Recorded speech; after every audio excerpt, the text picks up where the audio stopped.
पौराणिक कथा। यमराज और डाकू। एक साधु व डाकू यमलोक पहुँचे। डाकू ने यमराज से दंड मांगा और साधु ने स्वर्ग की सुख सुविधाएं। यमराज ने डाकू को साधु की सेवा करने का दंड दिया। साधु तैयार नहीं हुआ।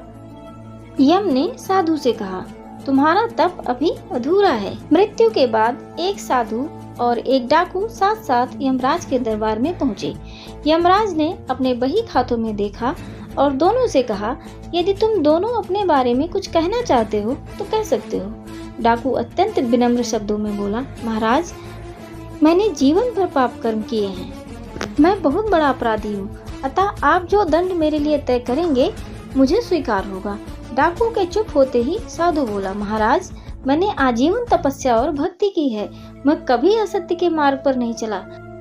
मैंने सदैव सत्कर्म ही किए हैं। इसलिए आप कृपा कर मेरे लिए स्वर्ग के सुख साधनों का प्रबंध करें। यमराज ने दोनों की इच्छा सुनी। साधु और डाकू से कहा, तुम्हें दंड दिया जाता है कि तुम आज से इस साधु की सेवा करो। डाकू ने सिर झुकाकर आज्ञा स्वीकार कर ली।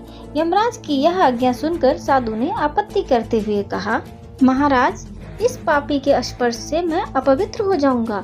मेरी तपस्या तथा भक्ति का पुण्य निरर्थक हो जाएगा। यमराज ने यह सुनकर क्रोधित होते हुए बोले, निरपराध व्यक्तियों को लूटने और हत्या करने वाला तो इतना विनम्र हो गया कि तुम्हारी सेवा करने को तैयार है, और एक तुम हो कि वर्षों की तपस्या के बाद भी अहंकार ग्रस्त ही रहे और यह ना जान सके कि सब में एक ही आत्म तत्व समाया हुआ है। तुम्हारी तपस्या अधूरी है, अतः तुम आज से इस डाकू की सेवा करो। इस प्रकार यमराज ने साधु को डाकू की सेवा में लगा दिया।